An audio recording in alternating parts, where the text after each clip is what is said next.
Yo, what's going on YouTube? GZTV back with another video.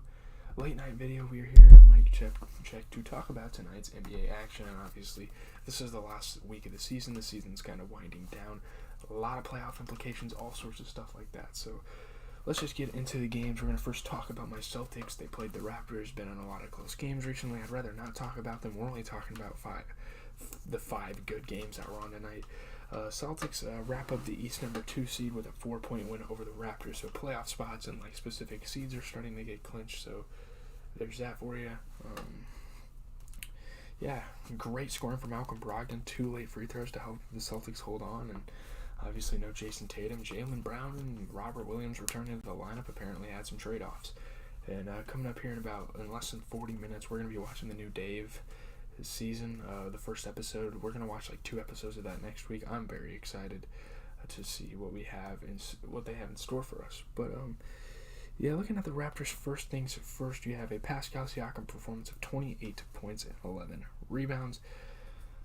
But you also have a guy like Fred VanVleet who can't consistently be a star player for a team all year. He's a great player. It's just, I don't know, very unfortunate game. You know, guys like him, guys like Chris Boucher, Gary Trent, Will Barton all struggled in this game.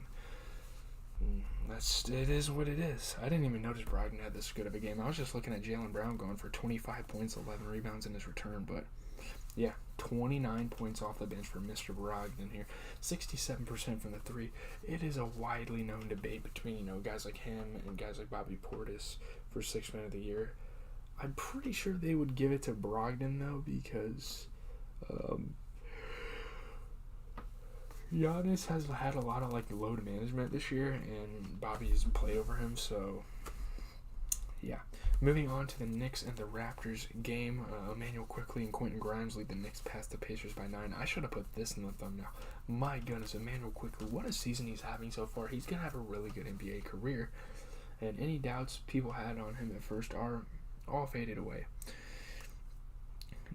Man, crazy. Emmanuel Quickley, one of the best scoring nights of his entire career, and Quentin Grimes did have the best scoring night of his career. 2 young guys just absolutely showing out for the Knicks. Even when they rest their guys, it's like, yeah, we're going to go out and win this thing. Don't forget, man, Obi Toppin at 32 points. This Knicks team played phenomenal. You get a 14-16 game for Mitchell Robinson. I don't know why he couldn't do that in the thick of the season.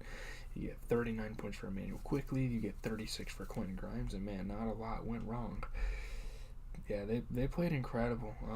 T.J. McConnell had 18 and 12 off the bench for the Pacers. That's about it. He didn't miss a 3. O'Shea Brissett could have played a little bit better, but there's nothing they could really do. Their defense was just crumbling, apparently. And they're already eliminated, so they really have no motivation to win basketball games. So, yeah, I'm really excited next week for the play-in.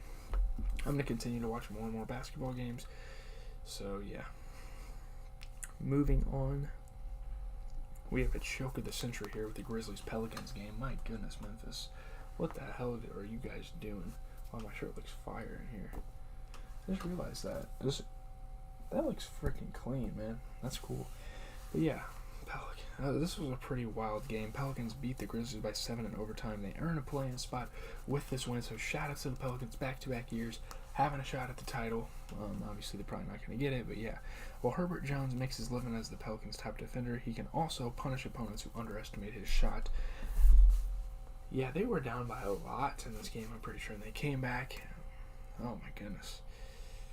They came back in the game, and no doubt, the Memphis Grizzlies played a pretty solid basketball game. 40 points for my boy Triple J, 33% three-point shooting, get a 25-point game for Dillon Brooks, 60% from the field. He talks a lot of shit, but in all fairness, he kind of backs it up. He isn't that good of a player, right? He averages 14, 3, and 3, which isn't terrible, though. In terms of scoring, you can put him on the top 100 list. He's not trash. Tyus Jones, Trey Jones, whatever, 13 points, 12 assists. Desmond Bane had 24 points. Not much went wrong for the Grizzlies.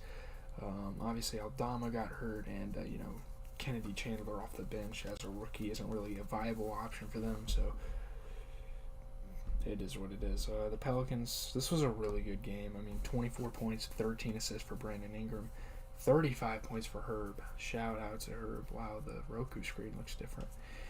31 points, 10 rebounds for 3. Jay McCollum, 67% from 3. They don't call him that for no reason. 30 points for Trey Murphy, 50% shooting.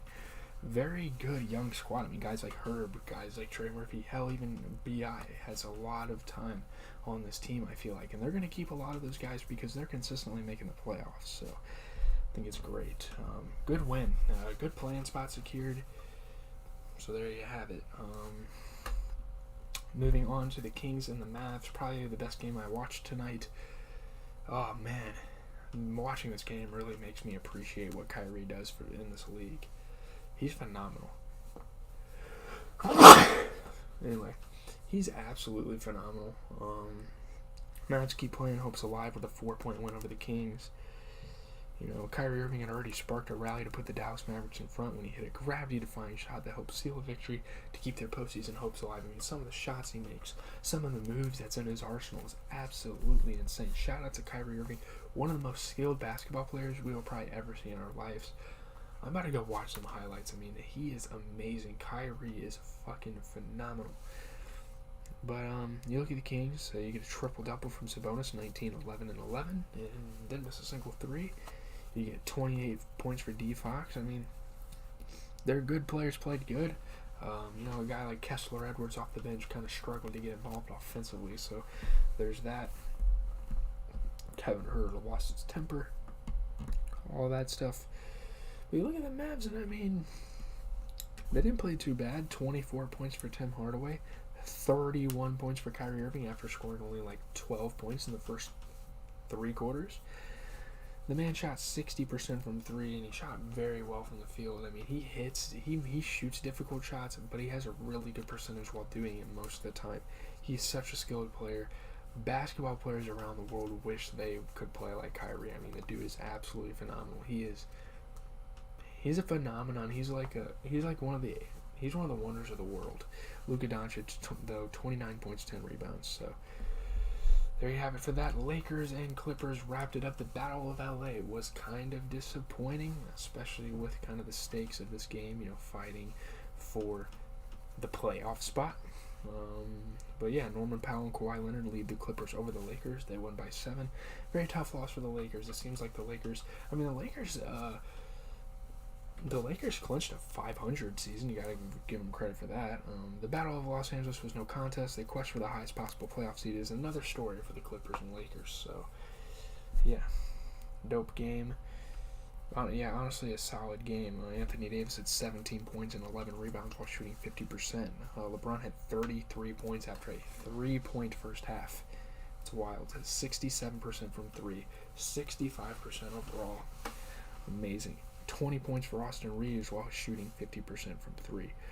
I really appreciate Jared Vanderbilt as a defensive player, but him, as well as the rest of the Lakers bench offensively, just wasn't quite there for the squad tonight. So it is what it is. You look at the LA Clippers, 25 points for Kawhi Leonard. No Paul George in this game, by the way. Like, if they meet in the playoffs or they play in the play-in against each other, it's going to be a completely different ball game. It's going to be a different battle. He had 25 for Kawhi, 17 points, 13 rebounds for Zubac, I think. Zubats, whatever. 60%. He shot 60%. And Norman Powell, 27 points. He's also, we talked about Brogdon earlier on in this video. He's also one of the better bench players in the league. So shout out to the Clippers for getting it done, I guess. If we want to look at the standings real quick. If you look at the East, everything's kind of set in stone. So we have 3 for sure play-in teams and 6 or 5 playoff teams. So Brooklyn and Miami are kind of teetering between playoff and play-in. That's kind of how that battle is looking like. You go to the West, you only have 4 playoff teams, and the other 1, 2, 3, 4, 5, 6, 7, 8 are battling for either being eliminated, battling for the play-in, or battling for the playoffs. So it's honestly crazy. This is a crazy, I'm pretty sure the Jazz are going to be eliminated in a couple more days, especially tomorrow. The Thunder have a chance to, and it's crazy, the Thunder and the Mavs have a tying record, but the Thunder have a chance to pretty much eliminate the Mavs from the playoffs. or the plan, whatever. But yeah, leave a like, comment, subscribe, all that stuff. I'm out. I'm gonna wait a half hour for this Dave episode.